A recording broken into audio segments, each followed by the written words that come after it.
story matters, every voice deserves. Enoch Keaton spirit, it's what we preserve. Through the challenges faced, we rise and we fight. With each passing moment, we spread the light. Fata ijambo ukatwibwira hanyuma turabona gukomeza. Ijambo ni ryawe bana Elias. Murakoze. Nitwa Ngizumuremyi Ntuyahaga Elias. Ubu ntuye muri Swede, hagati muri Swede ahantu bitwa Västerås. Iwacu mu mavuka ni mu Minembwe, ahantu bitwa Honyarusuku muri Nyarujoka niyo quartier. Ntuye hano muri Swede mpagize imyaka 18.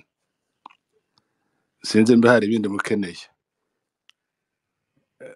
Umwirondoro niba mwakongeraho dizo amashuri mwize kuko ndabizi ko wize amateka nimba wabibwira aba participa bacu bakamenya experience bifitemo. Jewe nize amashuri banze nayatangiriye mwishenge ava rebellion murere yasanze ngeze muri 3e primaire mu Gasenga. Turashikiza tugira imyaka 2 twicaye, ndasubira ndagaruka dutangira amashuri mu Gishembwe muri periode ya resistance bayitaga ba volontaire bagira umwaka. Komereza Uvira muri primaire, ndangiriza Minembwe primaire muri 68-69. Nagize cycle d'orientation kuri Kiriba, niga ni Karemi ni Baraka n'ahandi. Nagiye narangirije ishuri les humanités muri 76 ahantu bita Kamina Ville, abakamina base na Kamina Ville. Mbaba requisitionné kwigisha obligatoirement. Ico gihe hariho mizire zasohotse kwigisha muri secondaire kubera kubora abarimu, batuma kwigisha ahantu bita Bukama. Ndahigisha imyaka 2. Mpajeje nza kwiga i Burundi, ntibyagenze neza ndahava komereza Irumbashi muri 81. Niho nize kugeza ndangije muri faculté de lettres département histoire, ngira licence muri histoire socio-économique ni orientation nakoze. Nico gihe muri histoire socio-économique no babwira gatoya ko ibyo nakoze nakoze hejuru ya instabilité agro-pastorale bivata muri plaine na nibira byo muturambo byariga. Ibyo nabikozeho suffisamment. Nyuma yaho ndangije nza gukora i Burundi. Nakoze i Burundi comme professeur wa histoire ahantu bita Igitega Lycée Sainte-Thérèse. Nahigishije depuis 89 kugeza muri 97 wige intambara zitangiye. Niho narangije akazi carrière comme enseignant wa histoire. Nigisha kuri Sainte-Thérèse n'ishuri ry'ababikira. Nyuma yaho kuva ico gihe nabaye Uvira, nakoze quelques mois muri ONG yitwa Jiafi. Niko kazi nakoze kandi kabukuye ubwarimu. Mbavuye muri ako kazi natangiye ibintu de recherche sur le massacre ou le pogrom y'Abanyamurenge. Nabikozeho babishe barabizi. Les données ndazifite na manuscrit igeze muri stade avancé. None muri makeya nayo ngaho carrière anje niyo ngi nta politique nakoze ubwarimu nkora n'ibyo ngibyo. Je suis supposé kuba umushatishatsi hano kuko nagize no sa n'interrompre. Nakoze imyaka mikeya muri kino gihugu, nyuma yaho ja muri retraite. Ubu je suis retraité ariko la recherche continue. Nicyo ngiyo muri makenga ngo navuze byinshi cyane. Oya mwakoze cyane, twari dukeneye mu by'ukuri kumenya uriwe experience yawe. Ngira ngo kubakumvishe bose uri umugabo ukuze pe. reka nongereho ndetse wize na reka nongereho imyaka nabyo ni byiza kubimenya. navutse le 25 décembre 1950 ahantu bita kuri Karinga juste basenye Turambo. navukiye muri transit baha bagenda umunsi wa makutano y'igitibinga abaporo barabyumva niwo munsi navutse. date de naissance niyo ngiyo 1951 December, wari umunsi wa Noel. ntabwo nise Noel cyangwa ngo nite bonane, ariko nicyo gihe navutse. dusubiraga mu gishembwe. urumva imyaka mfite, urumva nzi ngo ni je suis parmi les plus vieux mu basigaye. birumvikana kabisa, birumvikana. Mu by'ukuri Elias nk'uko twibwiye, murumva ko afite imyaka 68. kubazi cyangwa amateka y'ibihugu byacu n'amateka yo muri Afurika kuburambuye. ubwo rero ntiyize amateka gusa, nawe wenyine ubwiwe ni amateka. kubera kuko ikibazo kimwe mu bibazo bikomeye dufite muri iki gihe nuko dusigaye tugira abantu batize amateka, batazi amateka, biyimproviza bagashaka kugira ngo batange amateka mu buryo butari bwo. ariko si icyo cyonyine, hariho n'ikibazo cy'amateka yanditswe yonyine, kubera kuko amateka ya Afurika nimba muza musoma ku bintu bijanye n'amateka, ubu ngubu ibihugu byose biza bivuga cyangwa se bisigaye bivuga ngo barashaka kwandika bushasha amateka cyangwa se réécrire leur histoire. Cyongereza bavyita to rewrite their history, kubera kuko akenshi abazungu cyangwa se abakoroni bagiye bavyandikaga barebera mu ndorerwamo yabo y'icyo gihe, ndetse bakurikije n'ubumenyi bari bafite ku banyafurika. mu by'ukuri igihe kimwe ugasanga birimwo amakosa cyangwa se amalakine menshi. nicyo gituma kubona umuntu nka Elias ufite imyaka 68 akaba yarize amateka, mbese n'umwe mu babaye cyangwa se mu bahamya b'amateka. iyo tuvuga amateka, amateka ntabwo azahinduka uko bwije n'uko bukeye. iyo tuvuga amateka nyayo azashingira ku byo bita ngo ni ibihamya, cyangwa se mu gifaransa babyita le fait historique. ntabwo ari ikintu cyose cyitwa fait historique, kandi amateka atari fait historique ubundi mu mateka ntibayemera nk'amateka. ikindi kandi amateka agomba kubakwa cyangwa se kuba yaratanzwe n'abagize amateka, donc les acteurs de l'histoire. muri Afurika rero, kubera kuko nta nyandiko nyinshi dufite z'ukuri zitwibutsa cyangwa se zitubwira amateka yo muri Afurika, hari ukuntu mu metode ibyo bita ngo ni metode historique nyine zo gufata amadone historique bemeje icyo bita ngo ni oralité. donc l'oralité y'abahamya babaye mu mateka, bakoze amateka, ni imwe muri source principale zemerwa n'amateka n'abanyamateka nkaho zishobora gutanga information nyazo kandi fiable. nicyo gituma rero iyo tuvuga nk'abantu nk'aba Elias, ni umunyamateka yarayize, ariko kandi n'umwe muri abo bahamya b'amafe historique yagiye abona byinshi, benshi muri generation yacu n'abo turuta batabonye. ubwo rero c'était un acteur historique, cyane cyane muri contexte yacu tutari dufite n'abantu benshi bize mu gihe ciwe. hari n'abandi bantu tugenda gusubiraho nyuma, nk'abantu nk'aba Monseigneur Gapangwa bagiye bagira icyo bavuga, abantu nk'aba Mayishare nabo dufite za audio zabo tugerageza kubumvisha.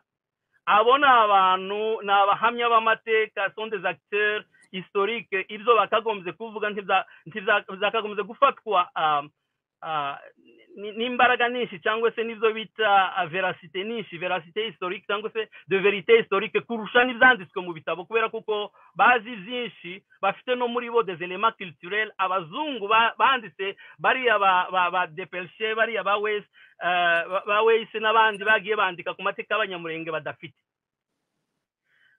nicyo gituma mu gihe kimwe iyo dukritika tugomba kubaha bitajanye n'imyaka, ariko tukubaha byibura na experience y'abacteur politique, y'abacteur historique, cyangwa se abantu babaye muri ayo mateka, babonye evolution historique uburyo yagiye ikora. ubwo rero ngiye gutangira guheza ijambo umutumirwa wacu mukuru Elias tuyahaga. Hari byinshi twagiye twumva bivugwa ahangaha cyane cyane bijanye no kuvuga ngo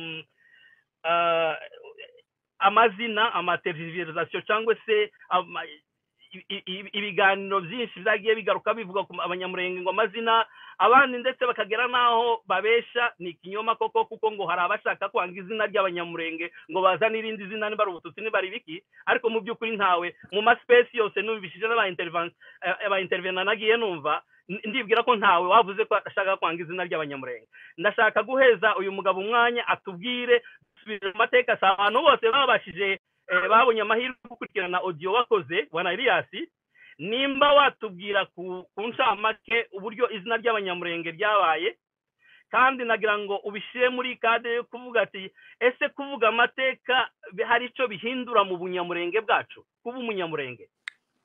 Nagira ngo ubishire muri iyo perspective kugira ngo ubashe kubitwumvisha, uko abenshi badafite experience yawe badafite ubumenyi bwawe bw'amateka bumva ko iyo usubiye mu mateka ukavuga uko twitwaga ndetse twagiye twitwa gutandukanye n'abantu batandukanye, abanyarwanda b'umurenge abatutsi ditombwe le Rwanda, bamwe bagiye bandika abazungu abandi batwita ese kuvuga ngo twibutsa yo cyangwa se twibukanye ayo mateka hari ico bihindura ku bunyamurenge bwacu no munsi. Ngaho gerageza kandi bitubwireho hanyuma udusubirire mu mateka ho gatoya uburyo iryo zina ryaje n'uburyo twitwaga mbere n'igihe ryaje, kuko hariho benshi batabashije kubigira. Ijambo ni iryanyu Bwana Elias. Urakoze. Izina umunyamurenge gutangira kurivuga n'amateka yayo c'est vraiment historique, ntabwo ari izina uko abantu babifata, ntabwo ari ingurukizi. Mu mateka bumva abanyamurenge baza, tubanze dufate site Gakamba hariya, groupement Gakamba hariya, ari hariya Bwegera, ni c'est toute une zone hariya Bwegera. Ndanyura kwibarabara simpaza ko nabajije umuntu uhatuye yampaye precision. Groupement Gakamba ni espace nini cyane, niho babaje kuvuga ko batari nabenshi. Abahageze ejo ne me demande pas ngo ni bande n'abandi bavuga benshi, ariko ndavuga reference y'umuntu ufite histoire y'izina aho rikomoka. Bahatuye le difficulté bagize zo kuhaba bimuka, wabuzamutse uko n'izina ryagiye rikura, c'est uko les histoires zivuga muri tradition orale. Kayira Sagitwe yitwaga Sagitwe en vrai niko zina ryiwe, et c'était le chef, le patriarche d'un groupe yarayoboye. Azamuka agenda abaza, et n'oubliez pas qu'il y avait déjà abo bantu bari bahari ababaza ati nta kayira kasha kuri uriya murenge. Noneho arabaza barepete na communication yari igoye. Umurenge mu Kinyarwanda babita n'umusozi kwene ibyo ngibyo. Akayira nakayira nkuko muzumva.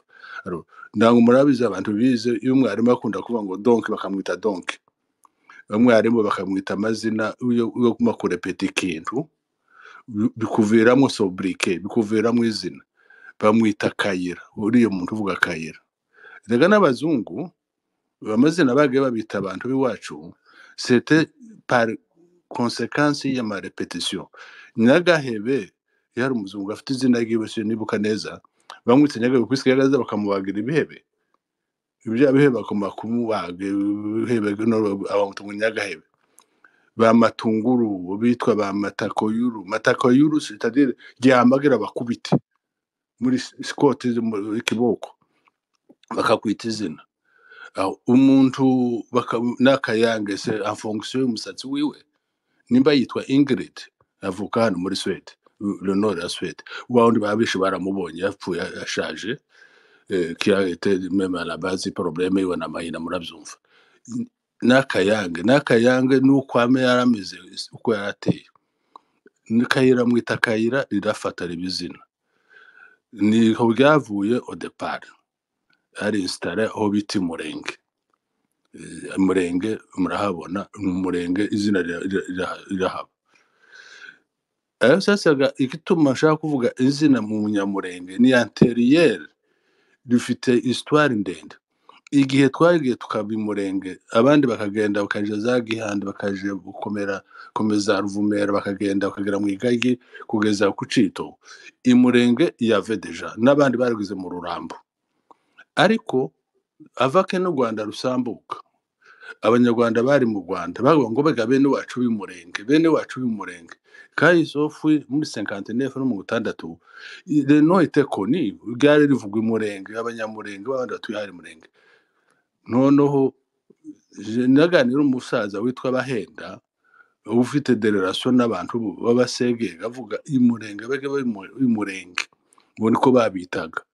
Iyo operation ni anteriyere yuko muyifata emena bariyaga bafashe izina ry'Umurenge kuvuga ngo bafate decision yo kugita ce n'était pas par hasard ntabwo bapfe kugurukira gusa ngo ce n'est pas tombé du ciel bare bafite aho babihera hariho des signes historiques ya operation yari hari ntawe improvise. Noneho Umurenge izina rirakura gutyo depuis l'époque coloniale yari hari ariko nti abazungu baje ntabwo bavuze ngo abanyamurenge babita amazina selon les hôtels uko bashaka. Harabite ngo le Rwanda abo mu Rwanda kabita le Rwanda ibyo murabyumva mwarabisomye pas le ser. Abandi babita le Tutsi d'Itombo abandi babita le Pasteur d'Itombo. Ayo na maperation babaye umva nabindi amaperation yagumye kubaho ni Murenge ryari ririho batwitaga abanyamurenge abari mu Rwanda. None nushaka none interne twenyine hari Muhanga nyiri Muhanga si umuntu nuko Muhanga nyiri Munege bari bahari namazina akakwitira mu musozi c'est pas grave birahaba. None n'abavira ikivira ni mu Ngazi niho byavuye. N'ama operation y'abazungu bagendaga bita abantu bideforme bakafata ko bashaka. Ndabaheza karorero nk'abanande kari missionnaire sont arrivés n'abazungu bazari explorateur bageze muri ya zone y'abanande za Beni Butembo.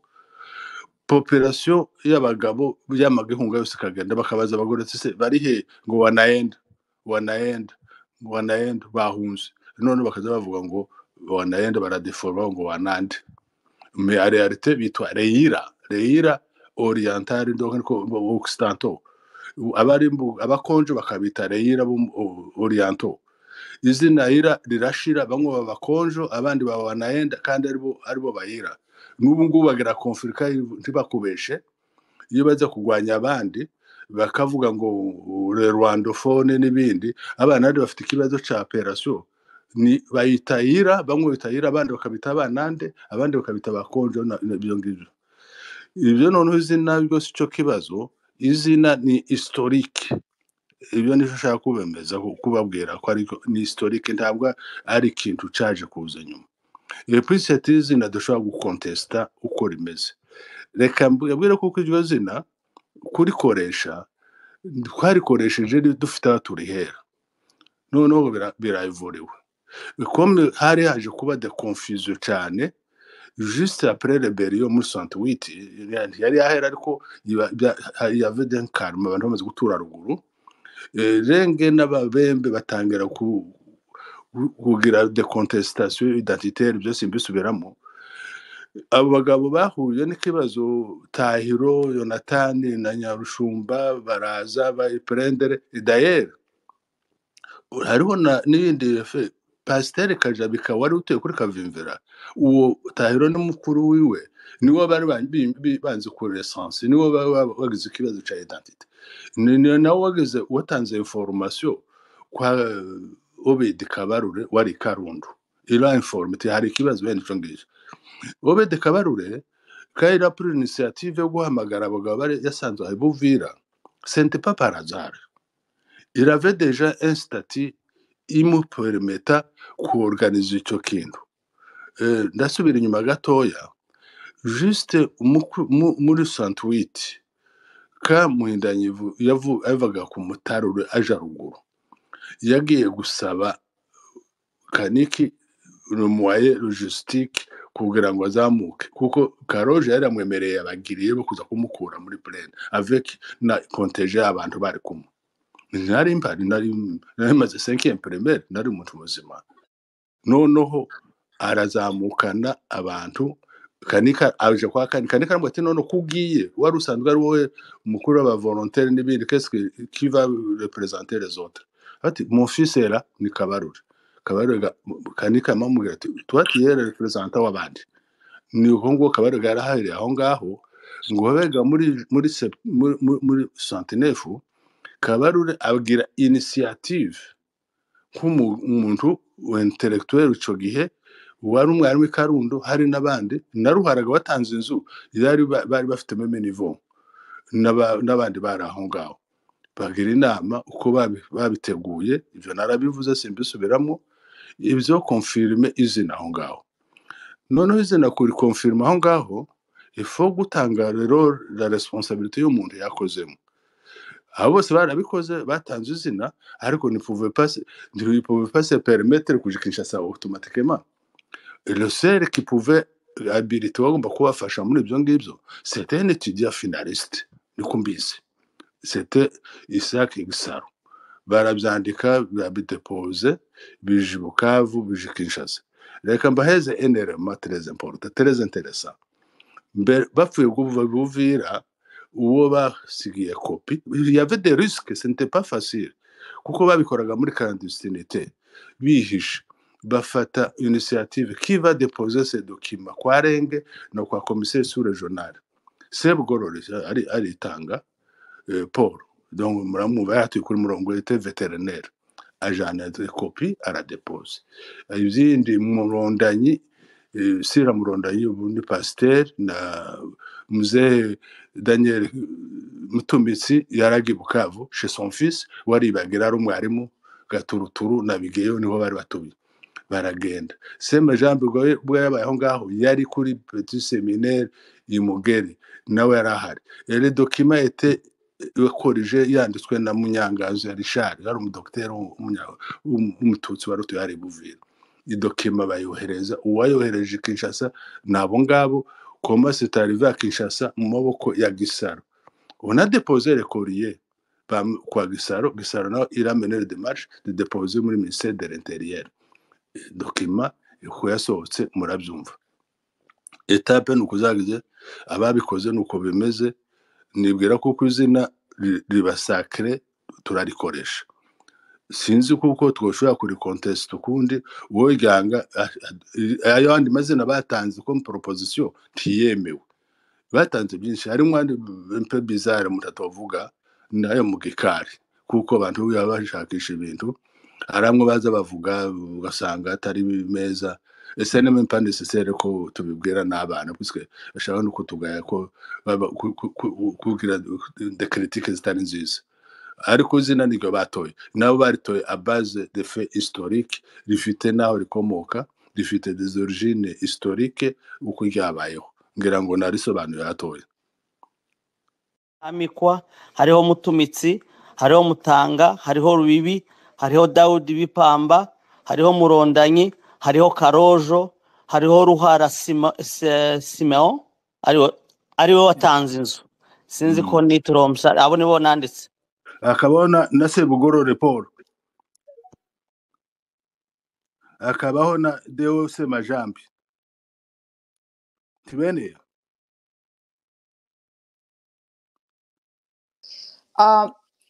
Papa Elias sorry kuongera kukubaza ikibazo kandi ukiyaho utanga explication nyinshi twebwe abajene tuzi yuko honorable Fegisaro ariwo wicaye aduha izina ry'abanyamurenge muri aba bantu site bose ntabwo ari figure ntabwo umuvuzi we yaje ryari en fait ni confusion bazana bakanamubeshera uwo babeshera donc kube umuntu guforcer histoire ukabeshera umuntu afite nibyo yakoze Gisaro il était étudiant finaliste à Kinshasa ico ge bakoze inama muri Santinefu noneho abararangiza inama bandika document uwayanditse ni umunyarwanda MDC witwa Munyangazo Richard uwagaze utape même la lettre yari umubembe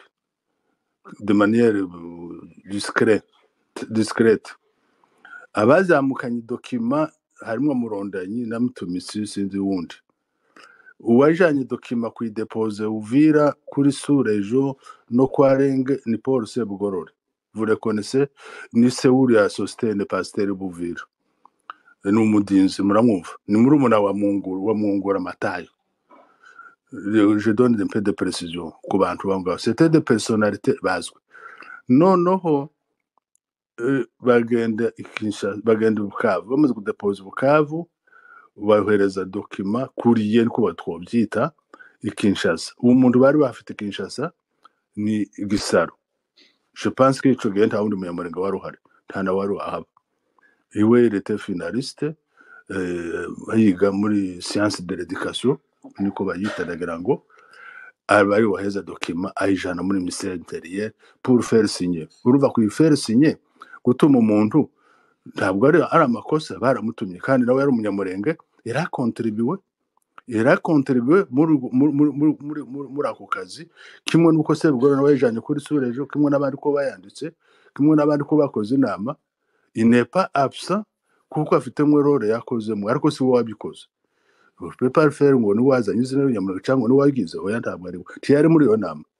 Pourquoi iyo nama urumva ntabwo ari ukuvuga ngo umuntu abo dufata ngo des hommes historiques bagize utanga muri iyo nama utegere kuko atari n'ibintu by'abashefu bakarojo ntibari mu bamuganwa ntibari bazwe bari babo bari muri village n'abagabo bafatiwe aho ngaho bari muri de passage. Ntabwo ari n'abantu bari batumiwe ngo bavuye ruguru ntibari nzete pas mandaté n'abantu bari sur place Kajabikana ndahamika bari batuye kuri Kavimvira. Je pense que Mungura arakiri muri plaine de la Ruzizi. Sinzi niba Mutangari yarazamutse mu Gatanga. Rubibi rete mu Minembwe n'abantu bari aho ngaho sur place. Ruhara ari umwarimu Buvira rete yari umwarimu wanje muri 5e primaire. Kabaru yari umwarimu Karundo. Urumva Sebugorore yari vétérinaire. Ntabwo bari mandate n'abantu bafashe iyo initiative barabikora. Ngira ngo aho ngaho bumvisha role ya Gisaro ukwere ariko il faut pas l'attribuer byatakoze, il faut pas relever le role yakoze yarayikoze nibyo ngibyo. Il faut kuniwanse ibintu ko bimeze kubyuva ngo Gisaro azinzira abanyamurenge c'est faux. Il faut même pas no kubivuga ukumubeshera. Ntabwo ari we niwe wabafashije kubikora.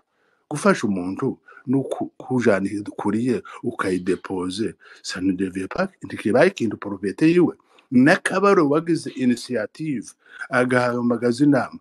Je l'ai même dit, je l'ai même répété ngo Kabarure ngo niwe bikoze. Kabarure nari fait byakoze abagabo 13 nuko nje mbyumva ubyumva ari contraire n'ibindi. Donc twoheza umuntu de mérite y'ikintu atakoze kandi twamukuraho le role yiwe yakoze ngo tuyimwake nuko bimeze. Ndango nashubije mwana ubise. Yego urakoze cyane. Reka dufate abandi twari twahaye Jacques. Nari ntarasubiza amakesho y'umugabo. Okay sorry. Reka nsubize deuxième question yiwe. Yavuze namweretse kuko kwigwana iryo zina bari gifasha gukura confusion ari pour lutter contre nyine discrimination kubera iyo confusion yari hagati y'amazina y'abanyarwanda natwe yabaye occasion kutugwanya no kwanga dukure iyo confusion bafata iryo zina. Urumva harimo contexte politique iraho ngaho. Hari indi question yabaje ngo se muni gute gouvernement yacu abantu baza ari abashitsi n'abandi aho ngaho itabakuvurira siko kukuraho iyo confusion siko babajije kubera yuko na gari Kongo yonyine yagize immigrant cyangwa impunzi. Nabyumvishije reka ngusubize. Umyaka ufite sinzi uko ufite imyaka ingana andi muri za around 40 40 around aho ngaho. Donc uri bebe ndabyumva ntabyo womenye.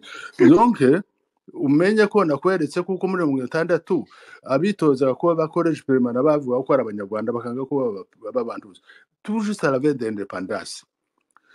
Muhindanyi yari college permanent, Mugabe yari college permanent, Bisherimbe Paul yari college permanent na Kamudoga babahagiye iyo representative barayibonye ariko babagwanya. Umureraze nakweretse kuko habaye crise ntibasi gukora inama ariko abantu batanga gutekereza ku izina ryo bazigita kwa ngo bakure confusion kuko impunzi zageze hariya muri 60 bene byo noneho muri iyo periode de crise muri Sud Kivu c'était un chaos politique kubera murere depuis 64 kugeza none niko navugaga nta administration yari hari tunganye ikindi noneho kwerekaga Congo ne compare pas Congo na Kenya na Uganda cyangwa n'u Burundi ngo bakompare c'est un pays après l'indépendance c'est le chaos ta cyahindutse ibiri mu kubona ubu ngubu ntabwo ari vuba administration ya Congo ni tayo kuvuga ngo usobanura abantu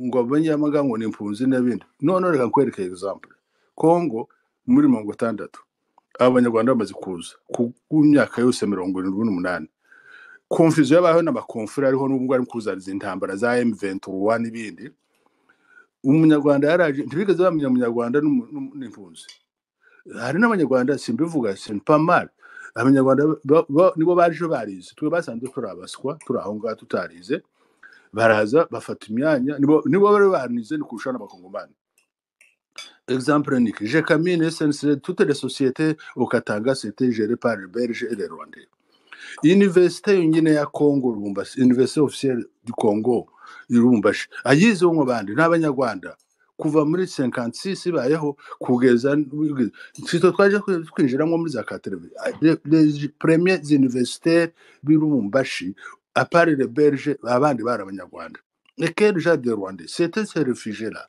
abanye baza bahunga bahunga kera muri bese iruvani umugizwe ngo bandi bisenga Imana n'uwize imbere y'abandi il était n'ubundi bari babiri c'était des ingénieurs parmi les 4 licences Congo ari ifite muri independence iboneka abanyarwanda bari bafite benshi kuri abo ngaba babisenga Imana bari barangiza none twebwe abanyarwanda Congo ntiyarize ibyo ari byo confusion identité bakayihezo uje wese n'utayifite nibende administration ntiyari contrôle n'ubu rabibona ubu ngubu ngiye gusaba hariho nabwo ndabwira blague ndi hano tukuvuga ngo ndaza muri Congo muri voyage ndaza gufata carte d'électeur ntaratoye abantu batagera identité hari umuntu wambwira ati se kuri igoma uri Gasenyi ntiwozi igoma tebikame namaze na carte d'électeur ntaratoye c'est no gutirishe na geze mwaka ntarabona resultat kwiswe bansanye ngo nizane passeport ya Congo ntayo nazanye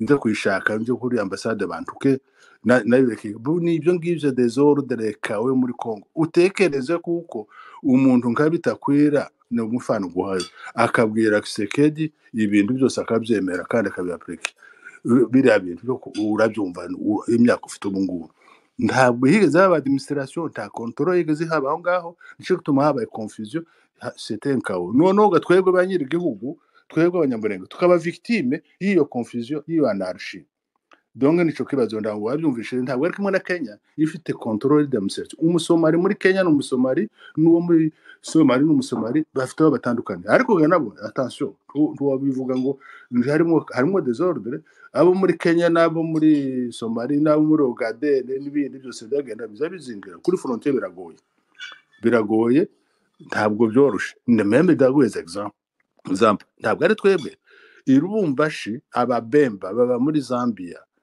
bakabona muri Congo Sakanya Poeto na Kasenga ni trois territoire nizaba bemba 100% abandi hakujya Kirwanda intuza Kitwe na Ndora na Rusaka abana ababemba nibo majorité bakazino bigeze gushaka kwirukana abazambie nari Lubumbashi darizane 84 ngo bazi kwirukana abazambie bari muri Congo muri Villa Lubumbashi baje gufugira bouclage muri zone Russia uwo babwiye gufata abantu basanga ari umuzambie bafite d'origine Zambie twiganye Lubumbashi n'abakongomane tuzi ko abakongomane ariko barangiza bakaja kuba badepite muri Zambie twiganye n'abantu tuzi kuko ari abakongomane ariko ari abangore ibyo ngibyo Congo urumva administration ntabwo nous sommes pas les seuls sauf que twebwe kubera uko dusa bizabe plus facile kuko kuborohera bakabikora bitakwirana umutwe wa umurundi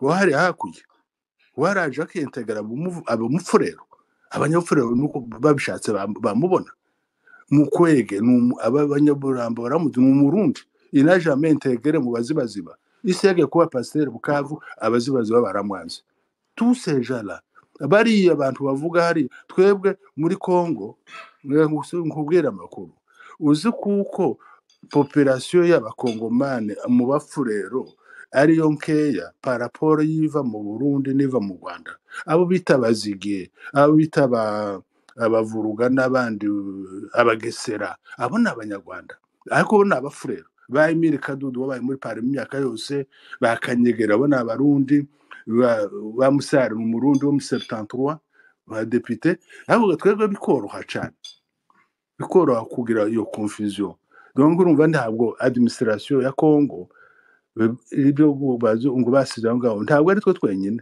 donc ko bagabuye imipaka icyo gituma tugomba korohera abantu tukumva kuko identité yacu so kwanga abandi so kwanga les voisins so kwihanukira ngo nimvuga nuvuga ngo jewe ntampuriye n'umunyarwanda Muzeho ndi umunyamurengo noneho uvuga ngo ntukira umututsi utangire no gufabriquer des théories négationniste uvuge kuko wewe gutora abanyamurenge umunyamurenge tukuru uwame wanga ngo nturi umututsi ese nuvuga ngo umunyamurenge ko uzo wawuyambuye identité yawe ukimaraho nono bitakwera zamakumara nuvuga ko umunyamurenge azavuga ati no imurenge nabatwa ariko identité uri umututsi umunyamurenge ukabyemera kandi ukabidefenda ukabigwanira jusqu'au salut suprême ntabwo ari ukuvuga ngo nuhindagura n'utatu reka mbibwira abari muri pouvoir biyumva kuko taco baturusha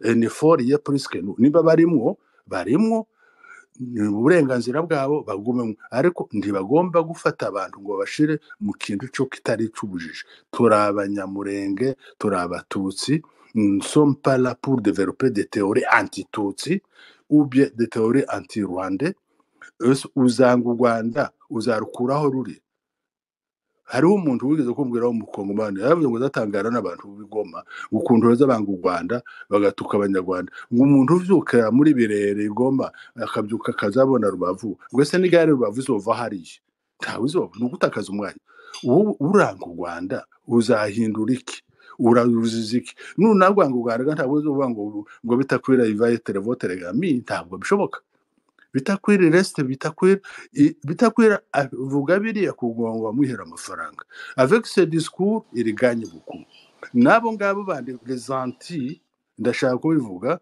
hariho abantu developer théorie les erreurs zishobora kuba ziriho moi je ne pas intérêt sinabaye mu Rwanda ntabona baye mu Rwanda takazi nigeze nshaka mu Rwanda nakoze Burundi je n'ai pas de relation mbi n'u Rwanda j'ai beau des relations n'u Burundi n'u Rwanda uko ndi umuntu et puis je suis très fier je vais mourir ndi umututsi ntabwo nzohinduka nani muri sode n'umututsi mais reka babwire exemple faut être fier mfite umwuzukuru avutse muri 2017 ise n'umunyarwanda yavukiye Goma na sekuru yavukiye Goma ari hano niwe mari de ma fille uwo mwana azi ko il est très fier yo kuvuga ngo yitwa umunyarwanda ngo ndumusedo ariko la première chose je suis rwandaise umwana wavukiye hano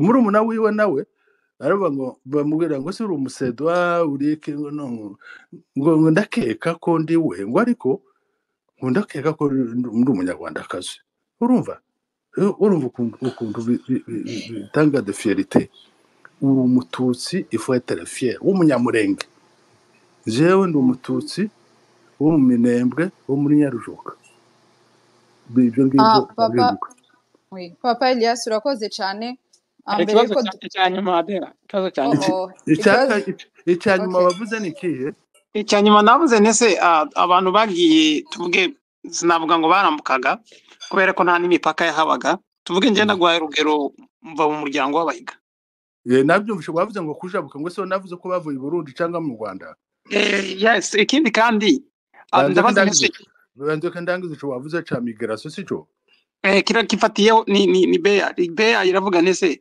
uko hambutse nk'umuntu umwe tuvuge gashuri na buhiga abavandimwe babo icagashuri cyo singisubiza puisque c'est très compliqué Mm.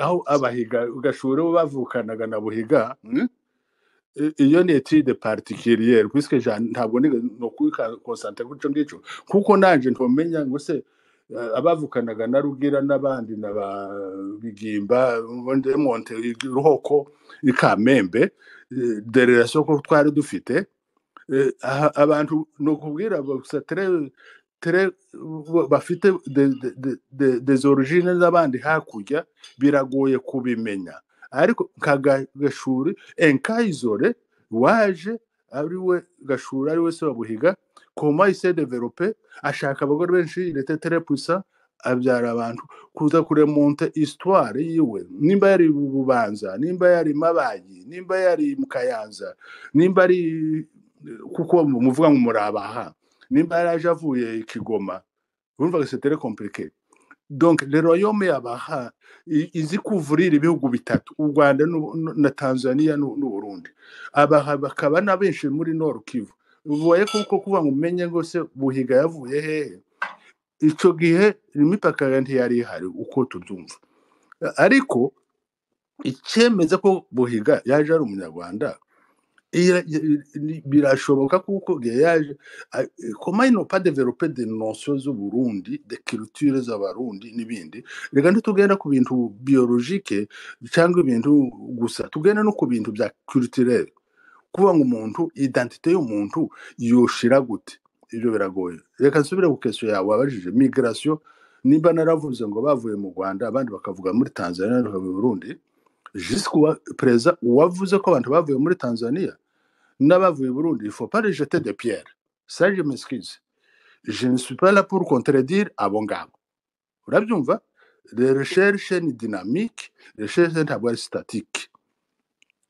muri analyse z'umuntu ntabwo dukora histoire kuko baturakonte histoire cyangwa tuyisoma nous devons faire aussi la critique historique tugafata des éléments zihuza ibyo bintu jewe igituma mvuga kuko abantu bavuye mu Rwanda mfite impamvu mfite des effets historiques de recherche zanje personnelles undi nawe recherche zamugejeje ahantu abo nabo abavuna muri Tanzania abandi akavana mu Burundi les contradictions ntitwokora kimwe on ne peut pas réconcilier des recherches comme ça par hasard kidi wanditse kuri ibyo ngibyo nous ne sommes pas là pour contredire ibyo yanditse le document reste naje ibyo nanditse ce n'est pas éternel umuntu ashobora kuza izi hypothèse zanje natanze agasanga atarizo akazana ibindi l'histoire doit être vérifiée l'histoire tugomba kuyandika nimba naranavuze abantu bamwe bakumva nabi ya petit qui m'a insulté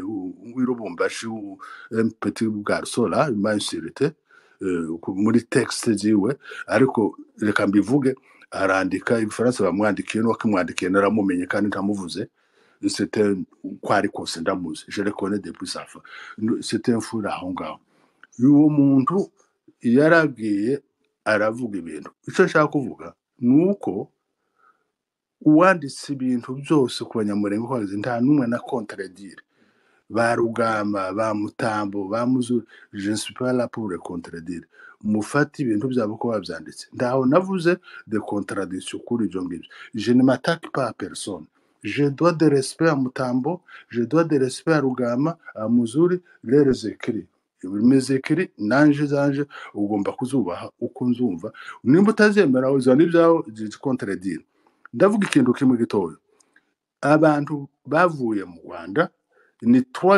trois groupes zigaragara bavuga abongera n'abahondoko bakavuga abahiga wowe comme tu le dis uravuga bavuye mu Burundi papa Elias apana mu Rwanda abavuye mu Burundi yeah abana ndashaka kuvuga les trois groupes bavuye mu Burundi siko ego wari watesha kuvuga mu Rwanda kandi tuzi ko wavuga i Burundi ni Burundi sabyumva merci pour la correction abarundi babahi abahiga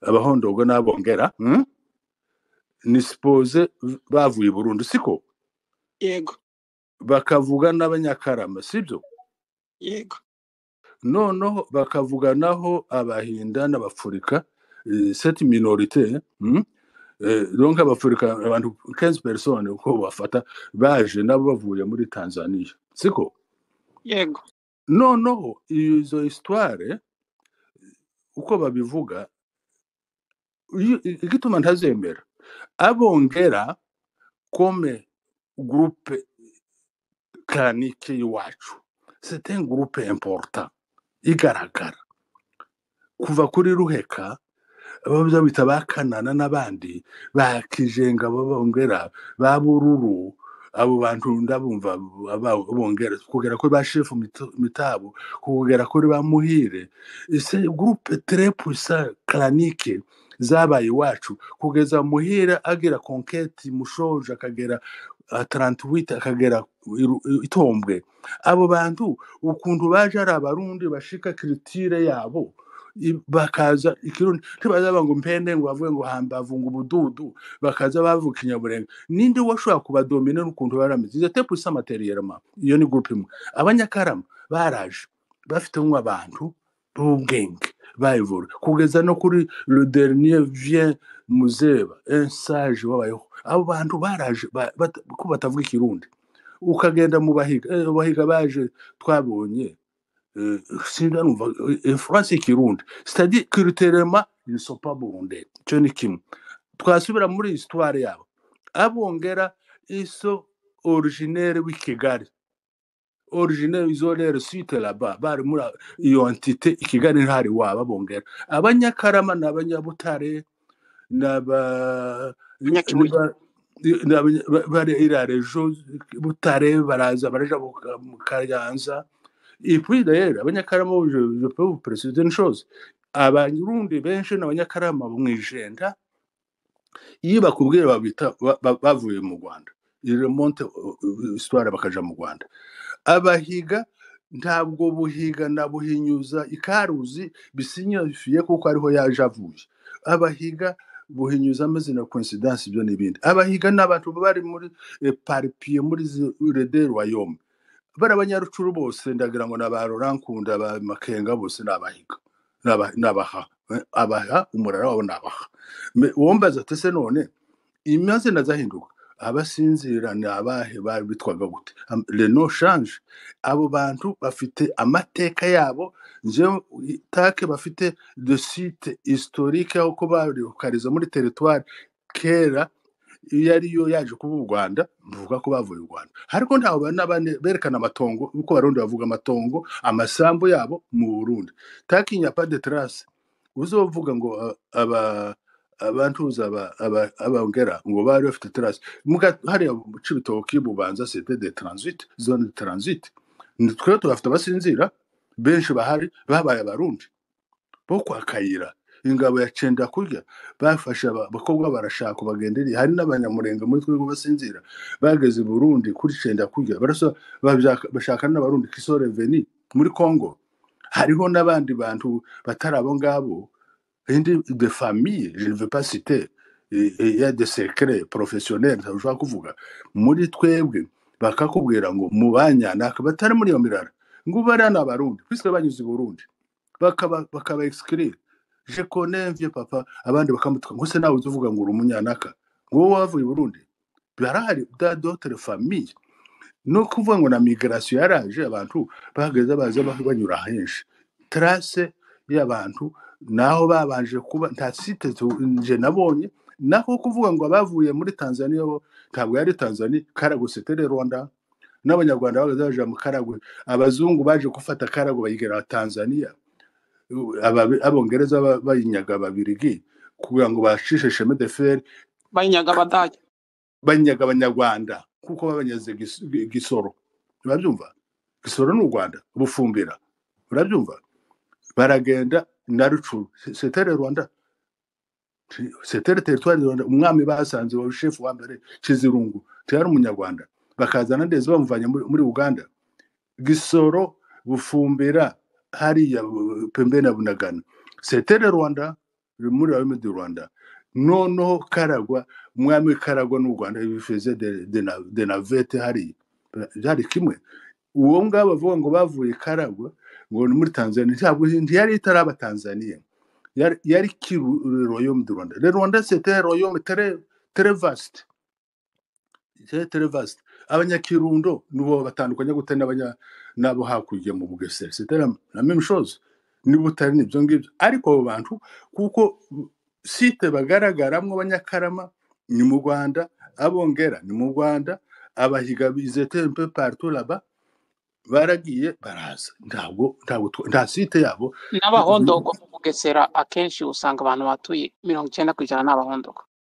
Voilà ni wabo baga abahondogo baje bahunga ba province sida barabakubita barahunga, bamwe baje i Buganda abandi baraza Burundi, abandi baraza ahondogo sinde kuntu bagize kompre n'abagande bashaka kugwanya ubwami bwa Ruhari, intambara bagiraga bashaka kuba babiruze bishambuka barakubitwa barahunga. Zete très puissant. None ubundi babaye parpi ni mu Rwanda, ntabwo ari muri Congo, ntabwo ari mu Burundi. Urakoze Papa Elias. None dukomeze n'ibindi bibazo kuko abantu ni benshi kandi umwanya ni muto. Wezo nizere ko wanyuzwe. Namanuka abandi uko babaza nanjye nakomeza nige. Murakoze. Okay. Hari uwitwa Jacques niwe wari ukurikira. Murakoze cyane. Reka banze shimire abazanye iyi space, mwakoze cyane. Tunashimira Elias kuba duhaye ibiganiro byiza. Mfite ibibazo bibiri. Icyambere numvise avuga ko dufite abanisiateur barenga 13. Ariko akabazo kanje kambere, ese kuvuga ngo bainisiye iki gitekerezo na ama evenema bari bahuye nayo cyangwa nuko barebaga kure kugira ngo anyway muri ibi byose duhaduca nuko badutekerezaga bakareba kure cyane aho tutareba. Ikibazo cya kabiri mbaza ni ikibazo cy'ubututsi. Numvise uvuga ngo kandi wabivuze neza, uravuga ngo turabatutsi turaba pasteur. Ubunyamurenge bwo obvious ntitwabusiga inyuma, nibwo bwa mbere ni nabwo budukamiye. Ndabaza ikibazo mbaza, ese ubu bututsi ko ndimo kumva abantu bavuga ngo ntiturabatutsi bwavuye hehe? Niki gituma abantu babwihakana ko twakuze tuzi ko turabatutsi kugeza n'uyu munsi twari tuzi ko turabatutsi, ariko mukumva kuri ku ma space menshi abantu bihanukira bakavuga ngo ntiturabatutsi. Nimba uwo duheza clarity kuri ibyo bintu. Murakoze. Ndagusubiza cyane, merci pour la question. Kandi iyo question baje nziza. Icyambere babanje kuvuga ngo initiative y'abari abantu n'ukureba kure cyangwa les circonstances byose birahari. Yes. Urumva abo nabagabo 13 kandi nuko mutabazi nabagabo b'igihugu kuva tubayeho abazungu bataraza abantu bariho bagira le patriarche bazi Bibiliya ba Abraham ba Yakobo n'abandi murabazi muri Bibiliya. Ntabwo barantu special, bari abantu nyine bayobora abandi abakuru miryango, ibyo birahari. Hariho umusaza umwe uzoseta cyane yarashaje, yagiraga ikintu cya fanatisme cyo gukunda sa famille clanique. Yari umuntu utera nk'ugwenya kandi akavuga ibintu, ariko ndashaka kumuvuga yavuze ibintu bisetsa ariko bakabimva ukundi. Witwa Sendoto Enoke yaravuze ngo iyo bavuga ngo ba Abrahamu bakavuga muri Bibiliya abantu nk'abo ngabo ngo wese abona ari cyo kimwe na ba Budurege na ba Gwiyereka ngo n'abasaza akavuga abasaza bakera ngo nibo babo ngabo nk'abo ngabo mu mateka. Donc urumva k'abantu nk'abo ngabo bifura bazi ikintu ari amakuru mu miryango, abo n'abagabo cyenda bazi tout le monde. Mutanga muramizi kuko c'était un homme fort, yari pasteur ukomeye mu bakera, yari umukuru w'umuryango. Paulo Wipamba muramuzi, Rubibi n'umugabo arazwi, Kajabika n'umugabo ufite histoire ndende ndahabiko arazwi. Aho Karojo Semajambe siwo wazanye amashuri mu bene mwari yamubona. C'était un intellectuel wari ushoboye. Aho Ruhara ni mu mbere bize, Kabaro ni mu mbere bize, bari barize EAP. Abo bari abantu bari bajijutse babona ibintu. Noneho barebaga kure iyi confusion tuzayivamo gute nakubwiye ko uko mwobaza abandi izo nama iyo initiative iyo esprit bari bayifite depuis les années 60 rega uzi kuko bibazo byabayeho kera bigeze kugana n'abantu nkora memoire nganira n'umuntu umwe arambwira ngo bazi bagera ama parti politique abanyamurenge bashatse gukira parti politique aco gihe abari ba finaliste mimba bari bararangije gaturuturu nabigeyo nibo barabadekate noneho baravuga mushishi na muhindanyi baravuga natwe dukira ama parti hariho sereya hariho PNP hariho MNC n'ibindi amaparti yarahure konakati bene ibyo noneho barashaka gukira parti nabo ariko bumva nta bantu bafite baje inama abarega baraza union de warega inerga abashini bari muri iyo sere ya gashamura noneho abanyamurenge nabo bashaka gukira parti noneho uwo musaza arambwira ngo baruze kuvuga ngo union de Rwanda au Congo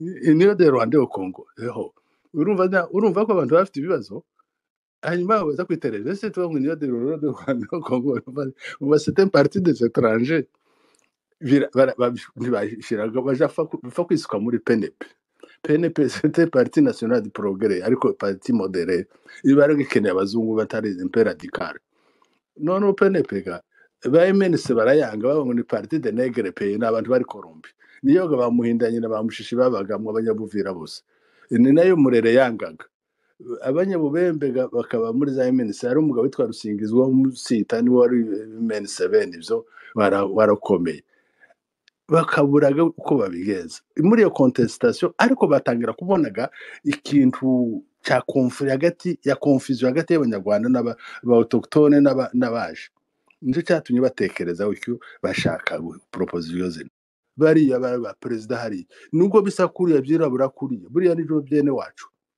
bakaza tugashika muri Uganda n'umuntu na Ethiopia kamonte hari n'abasomali n'ibindi ubwo bututsi natwe muri iyo conteste raciale tuza tugenda n'abandi bakaja muri abapere bakaca guhura n'ibindi ariko si ibyo ngibyo twebwe uko dusa turabatutsi abazungu baraje basanga ariko batwita abatutsi c'est tout à fait normal kandi on ne peut pas dire non none baravuga ngo nturi umututsi uri umutwa cyangwa uri umunyento tibishoboka kuko n'abazungu ntago biheze nabahaye example ndetse umushishi wabanaga namubeshi bituma atise mubeshi ko ari umututsi bamwise mubeshi ko ari umupfurero nukuvuga ngo turobututsi ikibazo cyo ko operation abazungu bashatse bakabura amazina bakazwita pasteur letutsi bene ibyo ngibyo amazina ni menshi ariko ga izina informe izina nta kibazo kuba umunyamurenge ntibuje ko umututsi no kwanga ubututsi je pense que byo simbitindaho inzi mpamvu c'est de conflit politique injustifié cyangwa justifié ni compréhension y'abantu rega burya habaho ikibazo cyo problème ya niveau ya compréhension ntabwo navuze niveau de compréhension y'ibibazo ni ikibazo tunafite nuko umuntu s'improvise kuco tazi udafite amadone tuja muri discussion udafite amadone tuza kuvuga ibyo tazi tugira ikibazo de nature cyo kutimenya no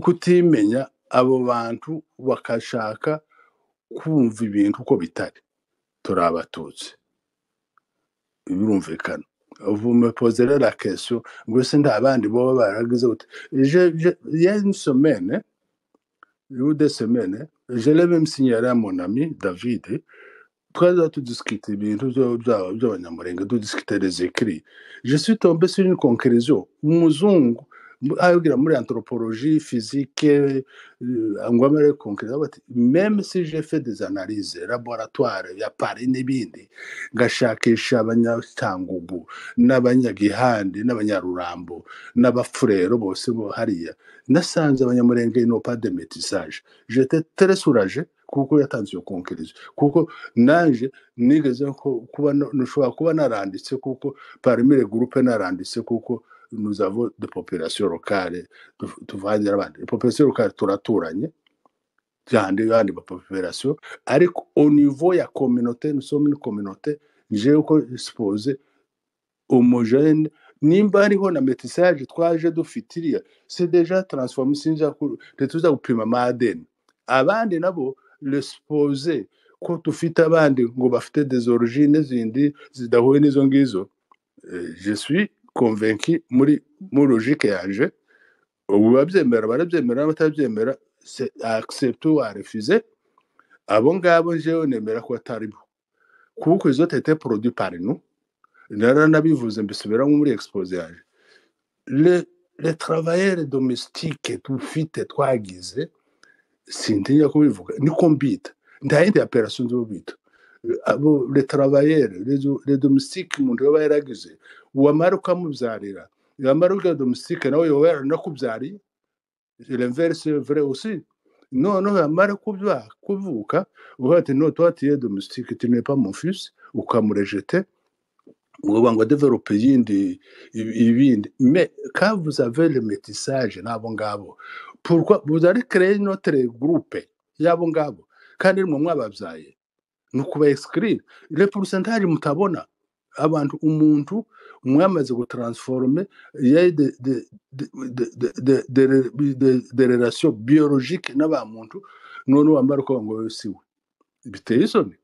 Dore kandi navuze no kwexclure umuntu muri mukubona intambara y'abameti Belgique bagwana n'ababirigi kiyo tete exclure ibyo ni racisme ibyo nibyo numva ko atari byo donc abo ngabo ne représente rien c'est importance quoi ngo tuvuge ngo duzave une autre catégorie. On ne peut pas créer des mythes, créer des catégories sociales inexistantes zitabaho. Abo bantu nitwe twabagizeho twababyaye ntitugomba kubescrire nibwo navuzaga je m'excuse abo pasteri sininjira muri domaine yabo banumve bazabiye improvisana quelquefois noneho bazodufashe basabe pardon si prépare aller au ciel icyo cyaha kirahari bagende bagitegure ndewe numva kuko ndetse twagomba no gukora une conférence tukiga tugasabana imbabazi uretse n'abo bapasiteri donc kuorganiser une conférence tukati iki kibazo kiveho désormais tudusaba kuvuga iki kintu tukavanaho iyo bintu tukasaba pardon abagize amakosa donc nashubije aho ngaho turabatutsi unurese tutsi ndaho bihindura n'abashaka kuvuga ngo aribo tacu bashobora none se urambwira jewe umbwira none uratekereza nk'umuntu none ubwira mushishi ngo umubwire ngo ntitwira abatutsi ngo turabanga bahe utekereza ikibazo cy'umututsi ni ikibazo gikomeye cyane igihe musinga bamwangaje abanyamurenge barabonetse baza kumuhereke kumuramusa ku iporo mbere ko agende mwoba urumva nimba twaraje tukajabuka muri Congo nta complexe yari ntibiteye ubwoba nous pouvons vivre au Congo comme tutsi n'abandi bakaba mu Rwanda ari abatutsi on garde des relations nta kibazo kiriho tegera none ikindi kibazo si ya anti-tutsi none umukongomani ni autodestruction aigre c'est vous donner le courage abitakwira. Je pense que n'ubu ngubu dufite amahirwe kuko turi abatutsi umunsi tuzaba abatutsi tuzabimbuka tuzaba batwa bene ibyo ngibyo ariko avec les anti-tutsi nos enfants nos arrières bazobaho neza c'est une chance ariko mbaheze blague Museveni yigize papa Elias uhita urangiza kugira dufate ibindi bibazo kuko abantu bari gusaba amajambo ni benshi hari abantu baba bandika inbox hari abantu sinzi ko turi burangize ibiganiro uyu munsi ahari tuzongera kandi tugaruke. Je vais conclure avec une parenthèse. Donc ndarangije kuri iyo question hari abo Museveni yavuze ngo parmi les tutsi nawe arimo hari abo yise ngo la dernière qualité ariko muri parmi turi la première cyangwa la deuxième nous sommes parmi la qualité préférée twebwe urabyumva muri contexte nshaka kuvuga donc tukokomeza. Okay, urakoze cyane. Janvier Musafiri umwanya n'uwawe mureke tugabanye turase ku ijambo kugira ngo n'abandi nabo babone umwanya. mwiriwe sinzi nimba muri kunyumva neza. turakumva. Ego mwiriwe muzee, mwiriwe iminsi myinshi kabisa. sawa ni Janvier Bujumbura Ni Janvier. Ego sawa ego dushimiye abateguye iyi space. Burya kumenya amateka nabyo ni ingenzi cyane ku bantu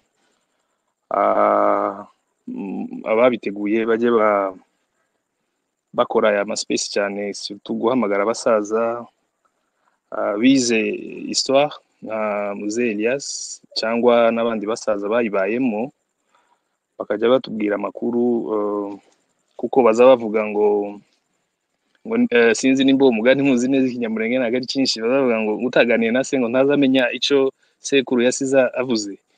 Sinzi nimba ari uko nguko, ariko ni nkuko nari nshaka kuvuga, mfite ibibazo nka bitatu, ariko mbere yaho ndavuga bukeya ku kintu. Sinibaza ko kuvuga nos origines bitumaraho ico turi cyo. Nos origines c'est notre histoire. Nos origines ni ubuzima bwacu, ni twebwe. Ça reflète, c'est le miroir, ni miroir yacu y'ubuzima bwacu yuko twabayeho. Tugiye kujya un peu mu mategeko, sinzi ko muri kunyumva. turakumva. Oui, tugiye kujya mu mategeko. La constitution ya Congo ivuga ko turi abakongomani d'origine congolaise. Iyo ni article 10 ya constitution, ariko kuko abantu bose Afrique centrale yabaye peuplé par des migrants bagiye bava ahantu, abantu bose bagiye bafite ahantu bagiye baturuka. Rero nos dernières mises en place, les Caribes abariko mbyita, c'est dans le royaume du Rwanda. Ibyo ni ibintu tuzi. Njyewe mva mu muryango umwe na Muzee Elias, ndumusinzira. Ejo bundi hari umugabo witwa Manoa, mwene wacu, data wacu, yasohoye igitabo cy'abasinzira, aratrasa tugera kuri umugabo witwa Ndahiro Cyamatare, umwami w'u Rwanda. Ndibaza yari umwami w'u Rwanda wa royaume du Rwanda. Ibyo ntago bituma ntago bimbuza kuba umukongomani d'origine, ariko nyine nabyo kumenya amateka nabyo ni byiza, kuko ibyo ntabwo ari ka yacu twenyine. No muri Tanzania hariho abantu bita Wanyama bavuye Manyema, ariko ce sont des Tanzaniens d'origine, reka mbyite gutyo. Ni benshi, ibyo bintu ni byinshi, ariko nyine buri bantu bagiye bafite ahantu bagiye bava, bitababujije kuba ico bari cyo uno munsi, kuko ntago batugishije inama igihe cyo kugabura Afrika. Bon, icyo nari nshaka kuvuga, kubera iki ino suje ije uno munsi. Ino suje ije umunsi kuko peut-être dushobora kuba dufite ikibazo cyari kiriho igihe abo basaza Muzee yarimo avuga bicaye. Njyewe niyo nzu bari kuvuga kwa Ruhara ndahazi, kwa mama Innocent na papa Innocent ndahazi. Abo basaza presque bose bavuze, abenshi narababonye, gusa ntabwo nagize amahirwe yo kuvugana nabo ko nari nkiri muto, ariko abenshi ndabazi. Nibyo nabwiwe na papa n'abandi, bambwiye ko izina Ubunyamurenge c'est issu d'une proposition y'abagabo bicaye baravuga, kuko harimo n'izindi proposition zagiye zibaho. Iryo nibuka cyane ni abajya Kibira. Iyo proposition nayo yarabayeho, ariko Ubunyamurenge nibwo bwaprone kuri ayo mazina yose, peut-être lié par notre histoire nyine nkuko yabivuze. Icyo nari nshaka kuvuga, icyo nari nshaka kubaza, il est vrai, abantu barateknika bagakora bagakora ikintu ariko kikaba porté par une personne. Quand on dit que c'est Gisaro qui est l'initiateur, ntabwo ari we wazanye iryo zina ngo ari dicté, non. Gisaro bararimuhaye nk'uko wabivuze. L'administration congolaise turayizi, les manœuvres zagiye zibaho pendant le temps, peut-être niyo mpamvu abantu donne mérite à Gisaro kuri iryo zina, ariko c'est l'effort fourni par beaucoup de gens kugira ngo icyo kintu kigerweho. Bon, je vais juste aller ku ma question kugira ngo ndekere umwanya abandi. Bon, sinakurikiye, bon, naje un peu inyuma gato, ariko mwavuze ku kintu cyo ko wanze guhindura sujet kugira ngo udakrea confusion sur notre identité. Wavuze ko wanze kwandika ko nous sommes des Tutsi d'Itombwe pour ne pas créer une confusion avec ibyo Mzee Muzuri yari yanditse. Alors bintera kuvuga nti ese uno munsi iyi débat ihari uno munsi c'est pas une confusion dushaka gucrea. Uno munsi izina ry'ubunyamurenge riri kubangikanywa n'ubututsi. Moi je suis munyamurenge d'umututsi, uwo mushishi uvuga ni sogokuru. Sinumva ko nshobora kwihakana ubututsi n'ababihakana ko atari abatutsi. Ndibaza ko muzabarekera bakaba base abahutu cyangwa abatwa, kuko nabyo birashoboka. Ariko mu by'ukuri umunyamurenge n'umututsi, kuko ibyo twarabyize. Nimba data yarambwiye ngo ni umututsi, njyewe no kindi kintu gute. Ariko ikintu cyaje muri 64, icyo gihe Muzee yavuze ko abagabo bicaye kwa Muzee Ruhara bakaganira bakavuga bati reka tube abanyamurenge. Ikibazo, est-ce que ntabwo bari bazi ko ari abatutsi? Est-ce qu'ils ont ignoré iryo zina ry'abatutsi? Pourquoi ils ont choisi ubunyamurenge au détriment y'ubututsi? C'est parce que peut-être barimo babona ibi bibazo dufite uno munsi, iyi confusion dufite uno munsi ko yari kuba icyo gihe. Peut-être niyo mpamvu muraza kubidusobanurira. Njyewe ikintu nari nshaka kubaza, est-ce que uno munsi konzi ko mu bunyamurenge harimo ubututsi, ubunyamurenge bwonyine ntibuhagije? Ça c'est ma première question. Question ya kabiri, ese cyagihe basaza bicara bagatora izina ry'umunyamurenge kubera iki batatoye iry'ubututsi? Icyo ni ikibazo cya kabiri. Ese uno munsi nous savons que les débats ihari uno munsi il est non fondé, c'est un débat non fondé, nta fondement ihari. Ariko ikintu gihari, on évite d'en parler, alors que iyi débat nimbiriho uno munsi, kumva ko abanyamurenge bonyine bashobora guhagarara, umwe akavuga ngo ni umututsi, undi akavuga ngo zinduwe, kandi tuzi ko base ari abatutsi, ariko uno munsi akaba byihakana. Peut-être ni ikintu bishobora kuba ari nka blessure iriho kucyo abo twita abatutsi badukoreye. Peut-être ibyo mbivuga muri sens yihe, mvuga peut-être muri sens ya 2017, igihe Red Tabara yarimo twica. Red Tabara tuzi ko à 90% pour ne pas abuser, ce sont des Tutsis. Urumva baratwishe.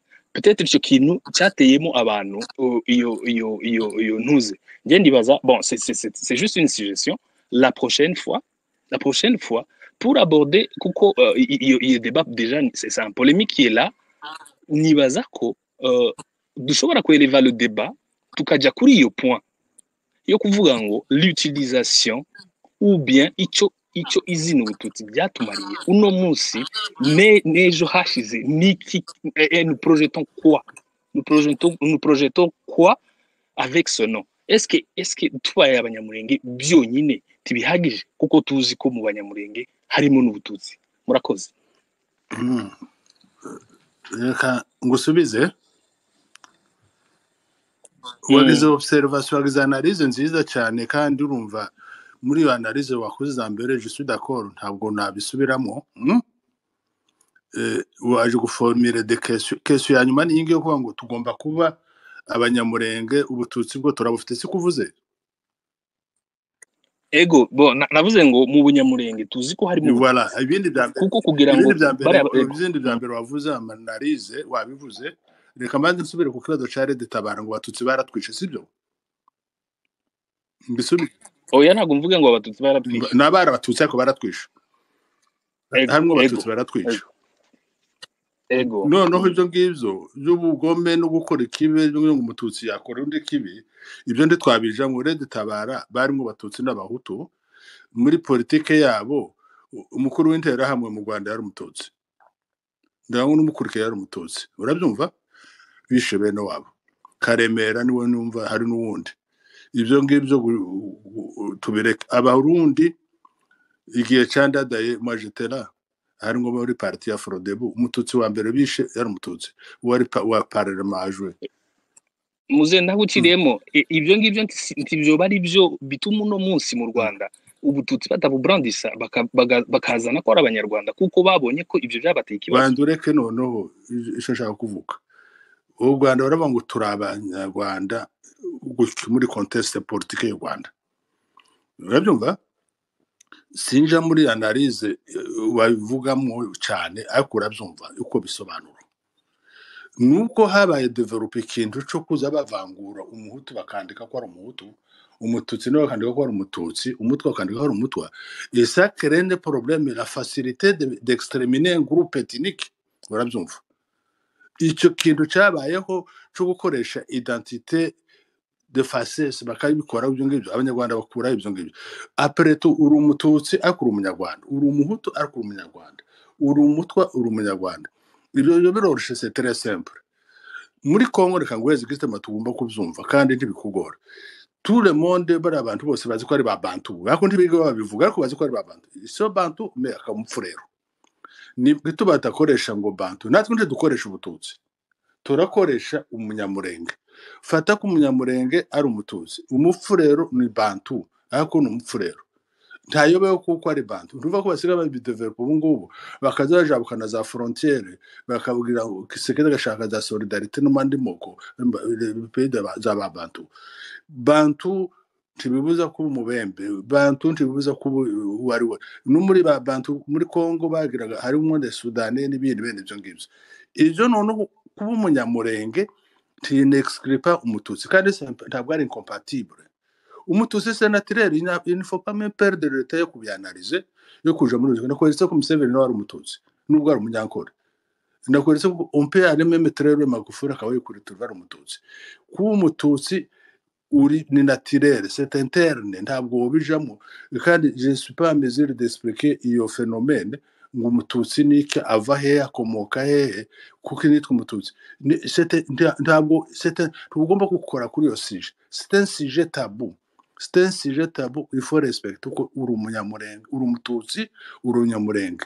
Donc numva kuko bitadutakariza umwanya kuba umunyamurenge urabifite, ariko ntitwabikoresheje comme etiquette tukoresha muri administration.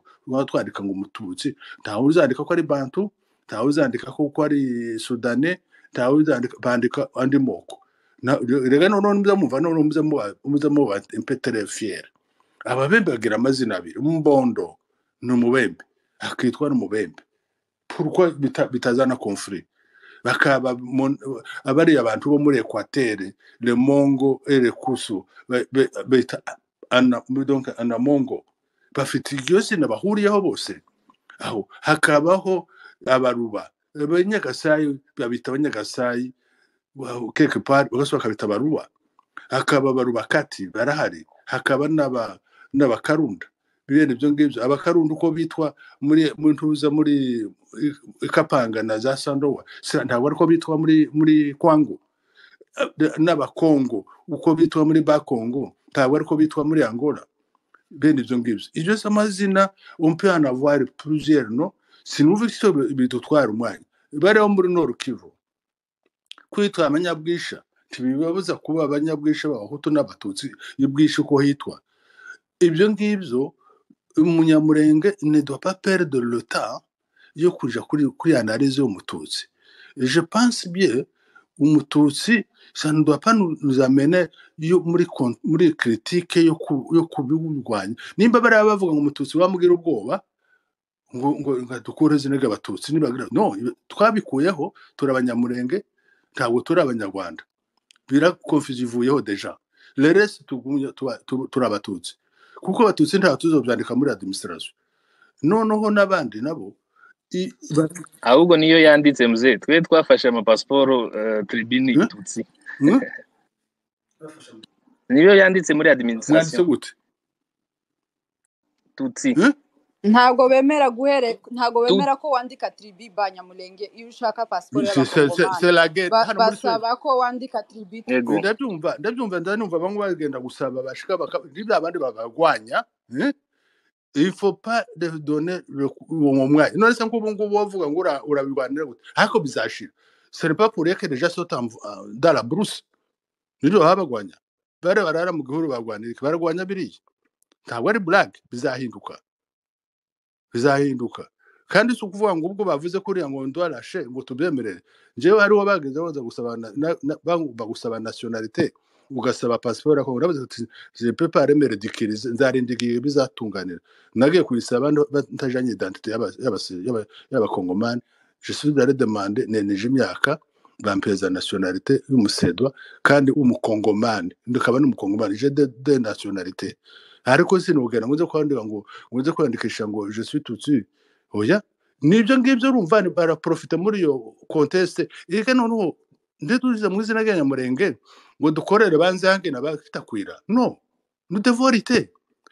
Tugomba kuvuga ngo nibavuga ngo tuba filisteri twame twiretire ngo abatutsi wamutangira kugira panique. Turi Abanyamurenge kandi turi abatutsi.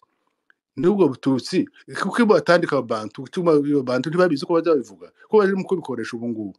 Abandandi bafite ibyo bakoresha nabo weretse amazina ni menshi. Ntabwo bututsi buzovaho kandi buzovuga ngo mufite simwe n'abanyarwanda n'abarundi. Cyo ntibishoboka.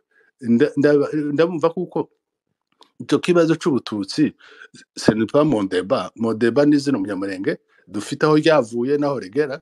Ariko ubututsi bwo turabufite kandi ntaho bidiskite ntaho ninde uduheza analyze umututsi yavuye arasate. Umva ko turadiskite ibintu twibonera twenyine. None se ubu ngubu nibavuga ngo turi abatutsi nituvaho ku bututsi none turabiki. C'est très grave. Good question. Okay, Papa Elias reka dukomeze. Ukurikiraho je pense ni Fidèle. Janvier nagushubije. Janvier wanyuzwe. Oya enfin ego question ni la question était nimba muri 64 ou 67 igihe bari abasaza hari Uvira kwa mzee Ruhara baricaye bagashira imbere ubunyamurenge suko bari bibagiwe ko turi abatutsi.